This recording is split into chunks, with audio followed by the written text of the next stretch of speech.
O livro de Gênesis serve como texto fundamental para grande parte da Bíblia. É, na verdade, o livro dos inícios, o grande ato de abertura de um drama divino que se estende por milhares de anos. Seu próprio nome, que vem da palavra grega para origem ou nascimento, sinaliza seu propósito. Gênesis lança as bases para entender quem é Deus, quem somos nós e a natureza do mundo em que habitamos. Ele introduz os temas centrais que serão desenvolvidos ao longo do resto das Escrituras: aliança, pecado, redenção e o relacionamento inabalável de Deus com a humanidade. Sem Gênesis, o resto da Bíblia pareceria uma história que começa no meio, perdendo sua configuração crucial e contexto inicial. O capítulo 1, em particular, funciona como uma abertura majestosa e poética. Não começa com um argumento filosófico complexo ou um tratado científico detalhado. Em vez disso, ele se abre com uma das declarações mais poderosas e simples de toda a literatura. No princípio, Deus criou os céus e a terra. Essa declaração estabelece imediatamente o personagem central, Deus, como o Criador soberano e preexistente. O objetivo principal do capítulo não é responder a todas as perguntas científicas que possamos ter hoje, mas fazer uma profunda declaração teológica. Ele visa revelar o caráter do Criador e o propósito por trás de sua criação, estabelecendo uma base monoteísta em um mundo que estava saturado de crenças politeístas. A estrutura narrativa de Gênesis 1 é deliberada e altamente organizada. Ela se desenrola em um padrão rítmico de dias, comandos e cumprimentos. Essa estrutura não é acidental. Ela reflete a ordem, a sabedoria e a intencionalidade do Criador. Cada dia se baseia no anterior, criando um mundo que não é caótico ou aleatório, mas perfeitamente projetado e preparado para seus habitantes. A repetição de frases como "E disse Deus", "E assim foi", e viu Deus que era bom" realmente reforça o poder da palavra de Deus e sua satisfação com sua obra. Essa estrutura poética convida o leitor não apenas a analisar o texto, mas a se maravilhar com o poder e a arte do Criador. Então, ao iniciarmos esta exploração de Gênesis 1, é crucial abordá-lo com uma compreensão de sua intenção original. Estamos lendo um texto antigo que foi escrito para um público específico com perguntas e desafios específicos. Seu propósito era revelar o único Deus verdadeiro em um mundo de muitos deuses, estabelecer a bondade inerente da criação e definir o lugar especial da humanidade dentro dessa criação. Ao manter esse contexto em mente, podemos apreciar melhor as verdades atemporais que ele contém e entender sua relevância duradoura para nossa fé e nossa compreensão do mundo hoje. É um capítulo que nos chama à adoração, ao assombro e ao reconhecimento da mão divina por trás de tudo o que existe. Para realmente entender a mensagem revolucionária de Gênesis 1, a gente precisa se transportar para o Antigo Oriente Próximo. Era um mundo fervilhando de deuses e deusas. Civilizações como a Mesopotâmia, Egito e Canaã tinham mitologias elaboradas para explicar a origem do mundo. Essas histórias de criação, como o Enuma Elish babilônico, frequentemente eram repletas de violência, conflito e caos. Em muitos desses mitos, o mundo era criado como um subproduto de uma batalha cósmica entre divindades. A humanidade era frequentemente retratada como um mero detalhe, criada do sangue de um Deus derrotado, apenas para servir como escravos ao conselho divino, aliviando-os de suas tarefas cósmicas. Gênesis 1 entra nesse cenário cultural como uma declaração radical e subversiva. Ele apresenta uma visão de criação totalmente diferente. Aqui, não há guerra cósmica, nem um panteão de deuses em conflito. Há apenas um Deus singular, todo-poderoso, que cria pela força de sua palavra falada. Ele não luta ou se esforça, ele simplesmente fala, e a realidade surge. Isso era um desafio direto à cosmovisão politeísta dos vizinhos de Israel. O Sol, a Lua e as estrelas, que eram adorados como divindades poderosas no Egito e na Babilônia, são apresentados em Gênesis apenas como luzes ou lâmpadas criadas por Deus para servir a um propósito, marcar o tempo e as estações. São objetos, não deuses. Essa fundação monoteísta muda profundamente a compreensão do mundo criado. Enquanto outros mitos viam o mundo físico como inerentemente caótico ou nascido do conflito, Gênesis 1 repetidamente declara que a criação é boa. Após cada estágio da criação, o texto afirma: "E Deus viu que era bom." No ápice de sua obra, o veredito é ainda mais forte: "Era muito bom." Isso realmente infunde o mundo material com valor, dignidade e propósito inerentes. Não é uma prisão para a alma ou um acidente infeliz, mas um bom presente de um bom Criador, um lugar projetado para a vida florescer. Essa era uma mensagem de profunda esperança e estabilidade. Então, Gênesis 1 não foi escrito num vácuo. Foi um manifesto teológico para o povo de Israel, provavelmente compilado durante um período em que eles estavam cercados por, ou retornando do exílio em culturas imersas no paganismo. Serviu como um poderoso lembrete de sua identidade única e da natureza do Deus que adoravam. Respondeu às perguntas fundamentais de seu tempo. Quem é o nosso Deus? Ele é mais poderoso que os deuses da Babilônia? Qual é o nosso propósito? A resposta era clara. O Deus deles era o Criador soberano de tudo. O mundo era sua boa obra, e eles, como humanidade, eram o ápice dessa criação, não seus escravos. A narrativa da criação começa no primeiro dia com os elementos mais fundamentais. A história inicia com a terra sem forma e vazia, um estado de caos e vácuo, envolta em escuridão. O primeiro ato criativo de Deus é trazer à luz a existência pela palavra "haja luz". Este é um ato fundacional. A luz representa ordem, conhecimento e vida, confrontando diretamente a escuridão. É importante notar que Deus separa a luz das trevas, nomeando-as dia e noite. Este ato de separação e nomeação é um tema-chave ao longo do capítulo, significando a autoridade de Deus e sua obra de trazer ordem do caos. Este passo inicial transforma o vazio informe em um ambiente estruturado, estabelecendo o ritmo básico do tempo que governará o resto da criação. No segundo dia, Deus continua sua obra de separação e organização. Ele trata das águas, que na cosmologia antiga frequentemente simbolizavam o caos e as forças indomáveis da natureza. Deus cria uma expansão, uma abóbada ou firmamento, para separar as águas acima das águas abaixo. Este ato cria o céu e os mares. Na mentalidade do leitor antigo, este foi um ato monumental de estabelecer um espaço estável e habitável. Ele afastou as águas ameaçadoras do caos para criar uma bolha protegida onde a vida poderia eventualmente existir. Isso estabeleceu a geografia fundamental do mundo, criando reinos distintos de ar e água, preparando ainda mais o palco para o que estava por vir. O terceiro dia vê a continuação deste processo de ordenamento, desta vez focado nas águas abaixo. Deus ordena que as águas debaixo do céu se ajuntem em um só lugar, permitindo que a terra seca apareça. Ele chama a terra seca de terra e as águas ajuntadas de mares. Pela primeira vez, uma base sólida e estável para a vida terrestre é estabelecida. Mas Deus não para por aí. Neste mesmo dia, ele ordena que a terra recém-formada produza vida, vegetação, plantas que dão sementes e árvores frutíferas.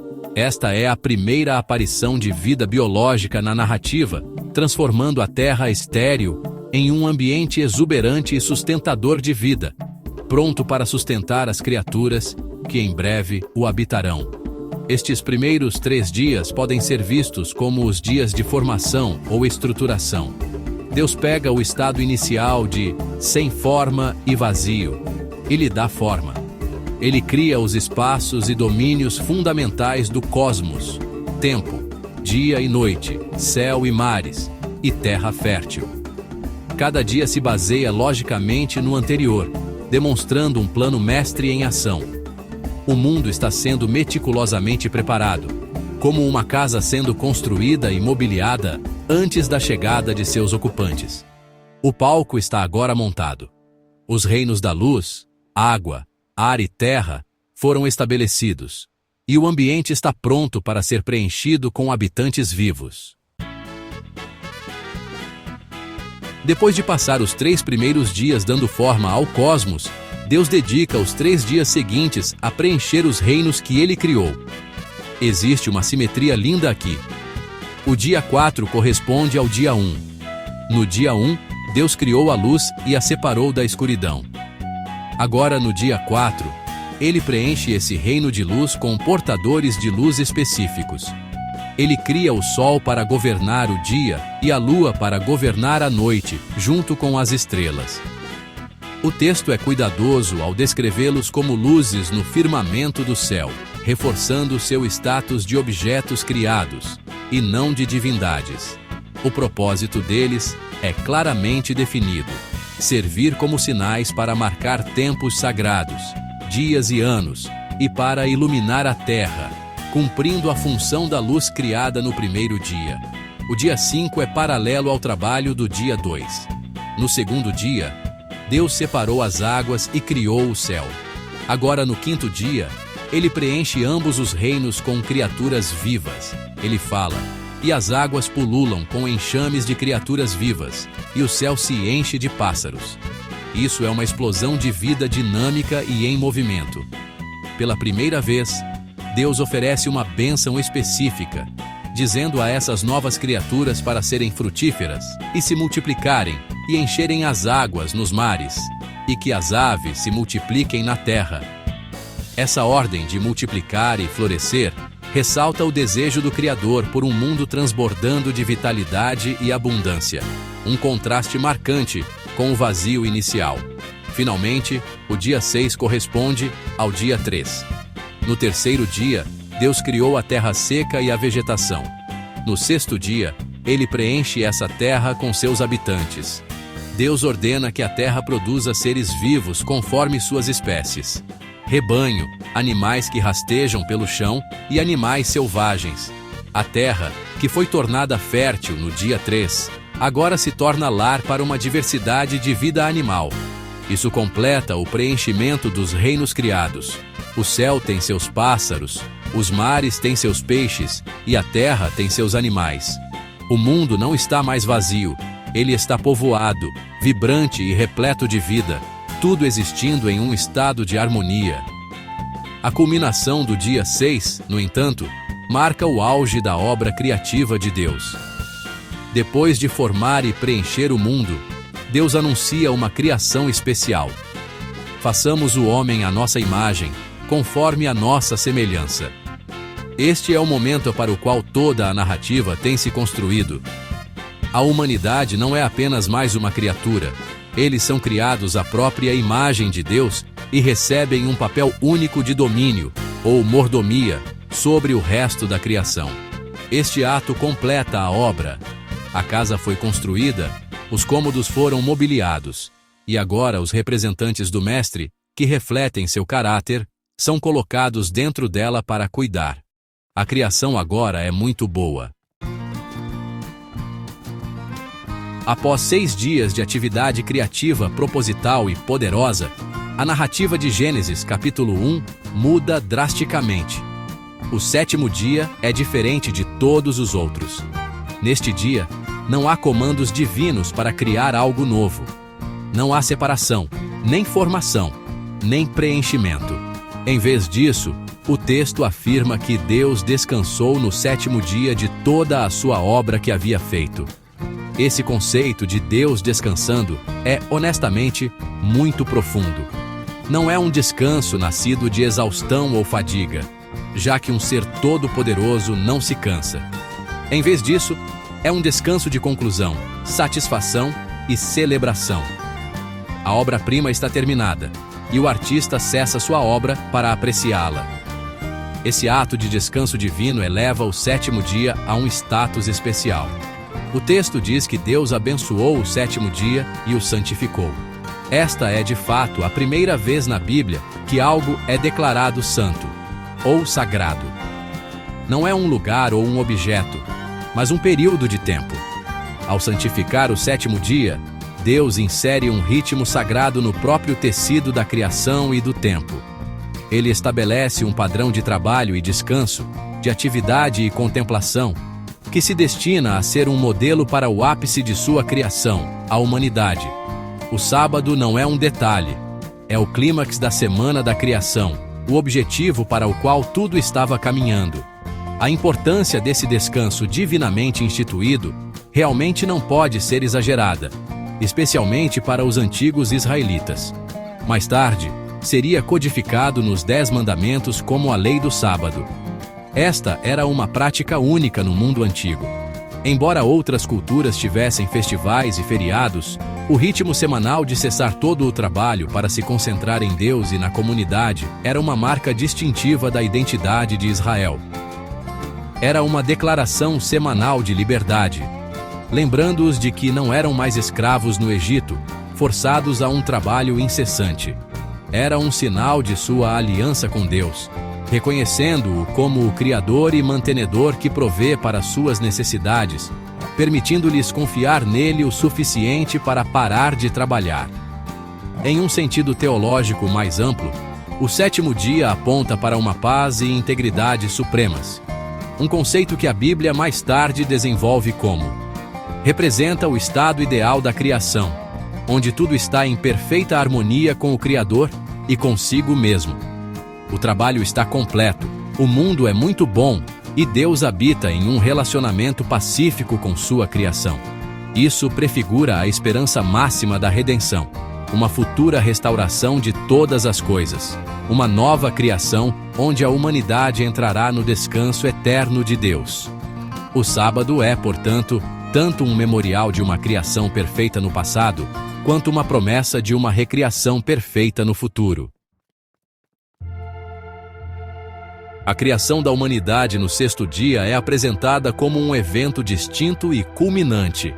Antes desse ato, Deus fala aos elementos, dizendo coisas como que as águas pululem e que a terra produza. Mas para a humanidade, a linguagem muda para uma deliberação divina.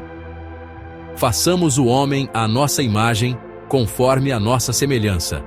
Esse uso do plural, nós, tem sido objeto de muita discussão teológica, com interpretações que vão desde o nós, majestático, até uma referência ao conselho celestial, ou mesmo um indício inicial da Trindade. Independentemente da interpretação precisa, isso sinaliza um momento de importância e intenção únicas. A humanidade não é simplesmente falada para a existência a partir da Terra. Ela é moldada com uma conexão especial com o próprio Criador. A frase imagem de Deus, ou em latim, é central para uma compreensão bíblica do que significa ser humano. Não significa que somos fisicamente idênticos a Deus, que é espírito.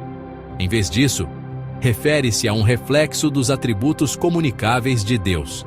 Significa que os humanos são criados com a capacidade de razão, criatividade, moralidade, amor e relacionamento. Temos uma dimensão espiritual, uma consciência e a capacidade de fazer escolhas livres. Assim como Deus, podemos criar, organizar e trazer ordem.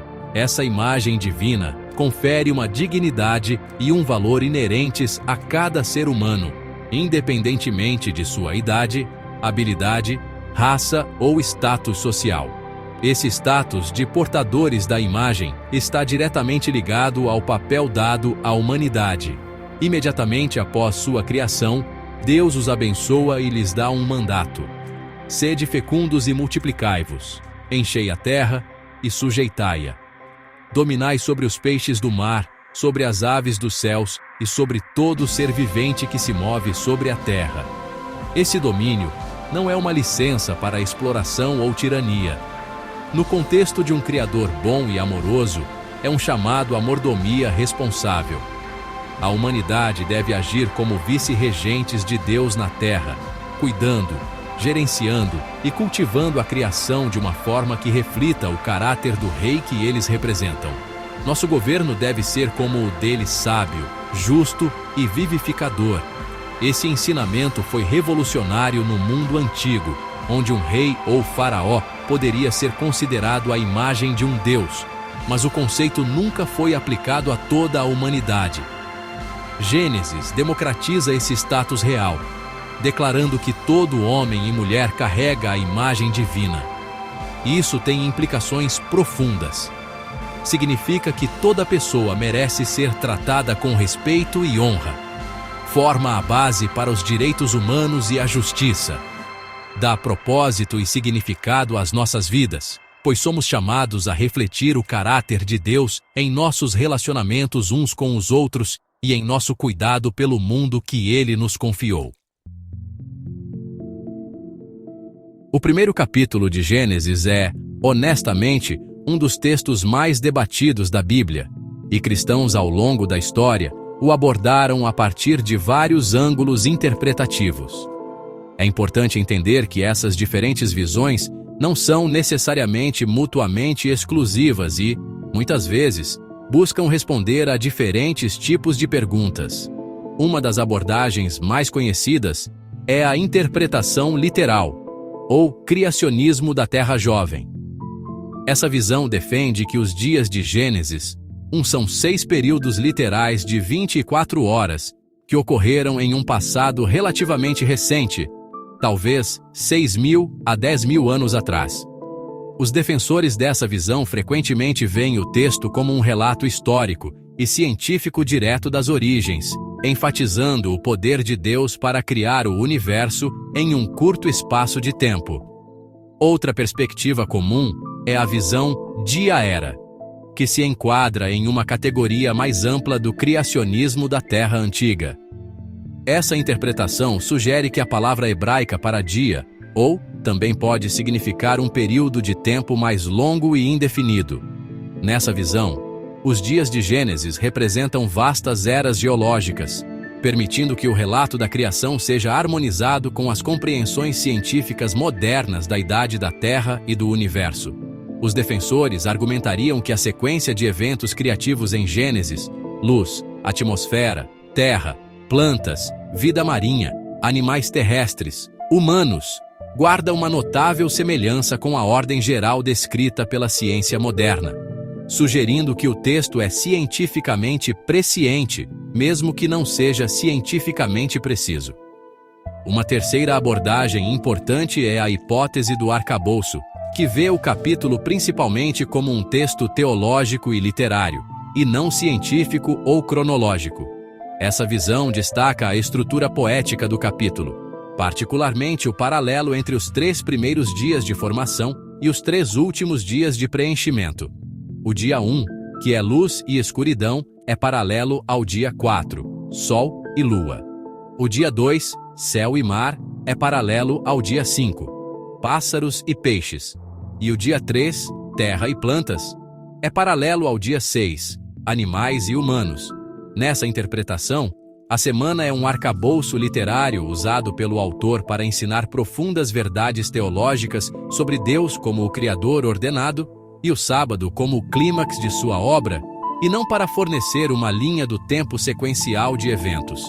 Finalmente, há a interpretação puramente teológica ou simbólica, que se concentra quase exclusivamente no significado por trás do texto. Essa abordagem, comum em leituras judaicas antigas e cristãs primitivas como as de Orígenes e Agostinho, vê Gênesis 1 como uma polêmica alegórica ou simbólica contra o paganismo. Seu propósito principal é ensinar que existe um único Deus, que a criação é boa e que a humanidade tem um lugar especial nela. O como e o quando da criação são secundários ao quem e ao porquê. Cada uma dessas interpretações, literal, dia-era, arcabouço e teológica, oferece uma lente diferente através da qual apreciar a riqueza de Gênesis 1, lembrando-nos que sua verdade pode ser compreendida em múltiplos níveis. Os ensinamentos de Gênesis 1 não se limitam à história antiga ou a uma teologia abstrata. Eles ressoam profundamente na vida prática de um cristão hoje. Uma das aplicações mais diretas é o conceito de mordomia. O mandato dado à humanidade para governar e subjugar a terra é um chamado para sermos cuidadores responsáveis da criação de Deus. Isso tem profundas implicações ambientais. Se acreditamos que o mundo é um bom presente do nosso Criador e que somos seus gerentes designados, então não podemos ser indiferentes a questões como poluição, desmatamento e extinção de espécies. Cuidar do meio ambiente torna-se um ato de adoração, uma forma de honrar o artista cuidando de sua obra-prima. Esse princípio de mordomia se estende além do mundo natural. Ele se aplica a todos os recursos que Deus nos deu, nosso tempo, nossos talentos, nossas finanças e nossos relacionamentos. Gênesis ensina que tudo o que temos é, em última análise, um presente de um Criador generoso. Isso promove um espírito de gratidão e responsabilidade. Somos chamados a usar nossas habilidades não apenas para ganho pessoal, mas para trazer ordem, beleza e prosperidade ao mundo ao nosso redor, refletindo o trabalho criativo de Deus. Seja em nossas famílias, locais de trabalho ou comunidades, podemos agir como agentes da bondade de Deus, cultivando ambientes onde pessoas e projetos possam prosperar, assim como Deus cultivou a terra para torná-la frutífera. A doutrina da é outra pedra angular que molda os valores e ações cristãs. Reconhecer que cada pessoa é feita à imagem de Deus muda fundamentalmente a forma como vemos e tratamos os outros. É a base teológica para amar o nosso próximo. Isso nos impulsiona a lutar por justiça, a defender os vulneráveis e a honrar a dignidade de cada indivíduo, desde o nascituro até o idoso. Quando servimos os pobres, acolhemos o estrangeiro ou cuidamos dos enfermos, não estamos apenas praticando uma boa ação, estamos honrando a imagem divina presente neles. Essa crença desafia todas as formas de preconceito, racismo e discriminação. Finalmente, o ritmo de trabalho e descanso estabelecido na Semana da Criação fornece um padrão vital para uma vida saudável. Em um mundo moderno que frequentemente glorifica a produtividade constante e a agitação, o princípio do sábado oferece uma poderosa contranarrativa. Ele nos lembra que nosso valor não vem do que produzimos, mas de quem somos como filhos amados de Deus. Tirar tempo para descansar, adorar e se conectar com Deus e com os entes queridos não é um sinal de fraqueza, mas um ato de fé. É uma declaração de que Deus está no controle e que podemos confiar nele para nos sustentar. Esse ritmo sagrado nos protege do esgotamento e nos ajuda a manter uma perspectiva adequada sobre nosso trabalho e nossas vidas. Gênesis, capítulo 1, se ergue como um portal monumental para toda a narrativa bíblica. A importância duradoura dele não pode ser exagerada, porque ele estabelece o fundamento essencial sobre o qual toda a teologia subsequente é construída. Ele responde às perguntas humanas mais fundamentais. De onde viemos? Por que estamos aqui? Quem está no comando? A descrição majestosa e ordenada do capítulo oferece respostas claras e poderosas. Ele apresenta um mundo que veio à existência não pelo caos ou conflito, mas pela vontade e palavra de um Criador único, soberano e benevolente. Essa revelação inicial do caráter de Deus, como poderoso, sábio, ordenado e bom, molda nossa compreensão de suas ações ao longo do resto da história. A declaração do capítulo sobre a bondade inerente da criação proporciona uma cosmovisão profundamente otimista e cheia de esperança. Em um mundo que muitas vezes pode parecer sombrio e quebrado, Gênesis 1 nos lembra que o mundo material não é mau ou uma ilusão, mas um bom presente a ser valorizado. Isso afirma o valor de nossas vidas físicas, de nossos corpos e do mundo natural ao nosso redor. O refrão repetido, "E Deus viu que era bom", culmina na avaliação final, "muito bom". estabelecendo uma linha de base de perfeição. Essa bondade original dá contexto à história subsequente do pecado e da quebra, e fornece a base para a esperança máxima de redenção, a restauração da criação à sua perfeição pretendida. Além disso, o ensinamento do capítulo sobre a natureza e o propósito da humanidade é fundamental para a nossa autocompreensão. A doutrina de que todo ser humano é feito à imagem de Deus confere uma dignidade e um propósito inigualáveis à nossa existência. Não somos acidentes cósmicos ou meros impulsos biológicos. Somos criados para refletir o caráter de Deus e para servir como seus fiéis mordomos sobre o seu mundo. Esse chamado elevado dá sentido ao nosso trabalho, à nossa criatividade e aos nossos relacionamentos. Ele forma a base para a ética, a justiça e os direitos humanos, compelindo-nos a ver e tratar cada pessoa como portadora de valor divino. Em conclusão, quer se leia Gênesis 1 como uma crônica literal, um arcabouço poético ou uma polêmica teológica, sua mensagem central permanece inabalavelmente profunda. É a grande declaração de abertura sobre Deus, o mundo e nós mesmos. Ela estabelece a relação entre o Criador e o criado, uma relação definida por ordem, propósito, bondade e amor. Por milênios, este capítulo tem convidado os crentes a se maravilhar com a majestade do Criador, a encontrar sua identidade como portadores de sua imagem e a abraçar seu papel como cuidadores de seu mundo magnífico. É o ponto de partida da história da fé, um fundamento atemporal que continua a informar, inspirar e orientar nossas vidas hoje.